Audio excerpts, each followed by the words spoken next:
स्लोव्हेनियाच्या ॲटन यान्शा यांना आधुनिक मधमाशी पालनाचे अग्रगण्य मानले जाते व त्यांच्या सन्मानार्थ 2017 मध्ये संयुक्त राष्ट्रांनी 20 मे हा जागतिक मधमाशी दिवस म्हणून घोषित केला गेला होता।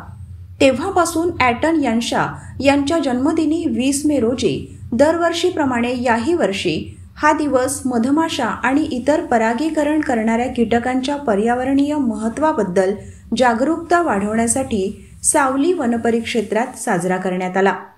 जागतिक मधमाशी दिनाच्या निमित्ताने मधमाशांचे पर्यावरणीय, जैविक आणि आर्थिक महत्त्व अधोरेखित करण्यासाठी विविध उपक्रम राबवून शेतकऱ्यांना सेंद्रिय शेतीकडे वळवण्याचे आवाहन करणे आणि आपण सर्वांनी मधमाशांचे संवर्धन करण्यासाठी पुढाकार घेणे आवश्यक आहे। फुलांची लागवड, सेंद्रिय शेतीचा अवलंब आणि स्थानिक मध उत्पादकांना पाठिंबा देणे या माध्यमातून आपण मधमाशांसाठी अनुकूल परिसंस्था निर्माण करून मधमाशांचे संरक्षण करू शकतो, असे सावली वनपरिक्षेत्र अधिकारी विनोद धुर्वे यांनी म्हटले।